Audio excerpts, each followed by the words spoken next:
నాకు 21 సంవత్సరాల సభ్యత ఉంది.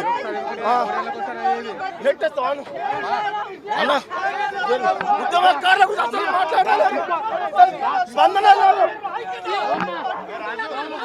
ఉద్యమకారులు ఏదైతే బీఆర్ఎస్ భవన్ని చొచ్చుకొచ్చారు, బీఆర్ఎస్ భవన్లోకి చొచ్చుకొచ్చారు. ఉద్యమకారులకు సంబంధించి బీఆర్ఎస్ పార్టీ తగినంత మాట్లాడలేదు, ఉద్యమకారులు మర్చిపోయిందని చెప్పేసి లేదు, ఉద్యమకారులు మాట్లాడు లేదు. మీరు వస్తే దాడి చేస్తావు, నువ్వు దాడి చేస్తావా? నువ్వు నీ టీఆర్ఎస్ జిల్లాలలో మేము చేసావు, ఇరవై నువ్వు చేస్తావా?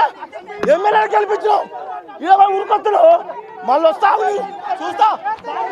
మోసం చేసిండు తెలంగాణ, మోసం చేసి ఉద్యమకారులు మేము చచ్చిపోవాలా? అసెంబ్లీలో మాట్లాడాలి. ఎందుకు వస్తావు? తెలంగాణ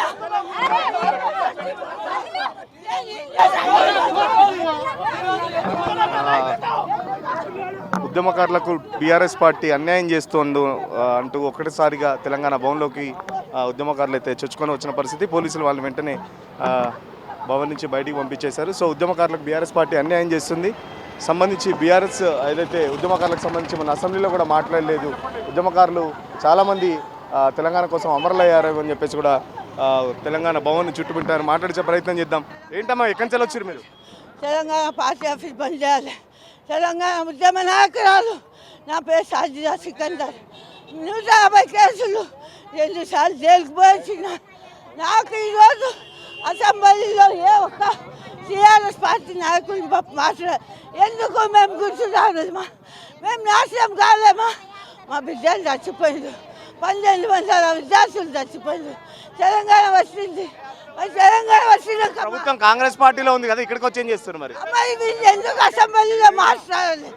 ఎందుకు మాట్లాడాలి? ఎందుకు ఉద్యమకారులకు సపోర్ట్ చేస్తారు? ఆయన హామీ ఇచ్చిండు, ఆయనకు కూడా ముచ్చట చేసినాం, అసెంబ్లీ ముచ్చట చేసినాం, అసెంబ్లీ ముచ్చట చేసినాం.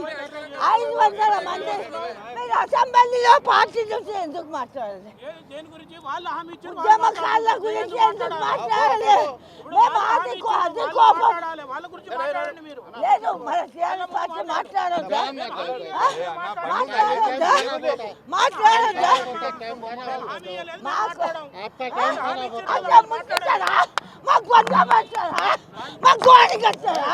మా బిడ్డలు ఆత్మహత్య చేసుకోవాలా?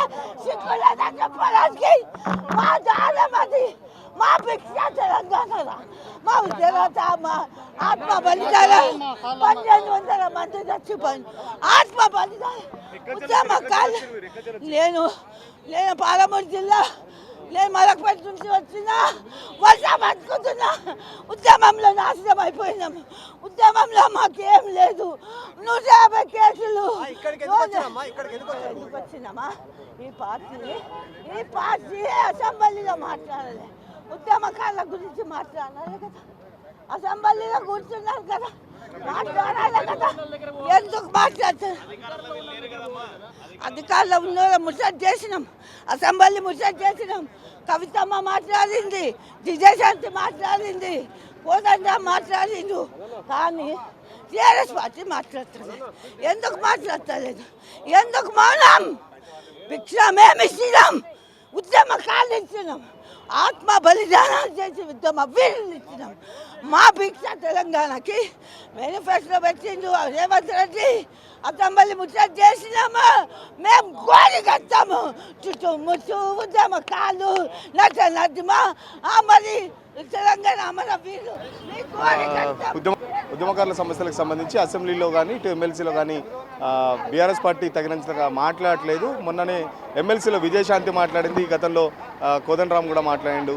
కానీ బీఆర్ఎస్ పార్టీ ఉద్యమకారులను మర్చిపోయింది, ఉద్యమకారులని దూరం చేసుకుంది అని చెప్పేసి కూడా చెప్తున్న పరిస్థితి. కాంగ్రెస్ పార్టీ కూడా చాలా వరకు ఉద్యమకారులకు హామీ ఇచ్చింది. అసెంబ్లీ కూడా ముట్టడి చేసాం, అటు కాంగ్రెస్ పార్టీ ఆఫీస్కి సంబంధించి కూడా మేము ముట్టడి చేసాం. బట్ బీఆర్ఎస్ పార్టీ అనుకున్నంతగా మాట్లాడలేదు కాబట్టి ఈరోజు మేము బీఆర్ఎస్ పార్టీని ముట్టడించాం. ఇప్పటికైనా ఉద్యమకారుని గుర్తుపెట్టుకోవాలి, ఉద్యమకారుల సమస్యలు ప్రభుత్వం దృష్టికి తీసుకెళ్లాలని చెప్పేసి ఉద్యమంలో మాకు సంబంధించి చాలా వరకు మేము బలిదానాలు చేసాం, చాలా వరకు త్యాగాలు చేసాం అని చెప్పేసి కూడా ఉద్యమకారులు పెద్ద ఎత్తున తెలంగాణ భవన్ చుట్టుముట్టారు. వెంటనే పోలీసులు కూడా అలర్ట్ అయ్యి పోలీసులు కూడా అరెస్ట్ చేసి దగ్గరున్న పోలీస్ స్టేషన్కి అయితే పంపించారు. వీడియో జర్నలిస్ట్ సతీష్తో సురేష్ తెలుగుల కోసం తెలంగాణ భవన్ నుంచి.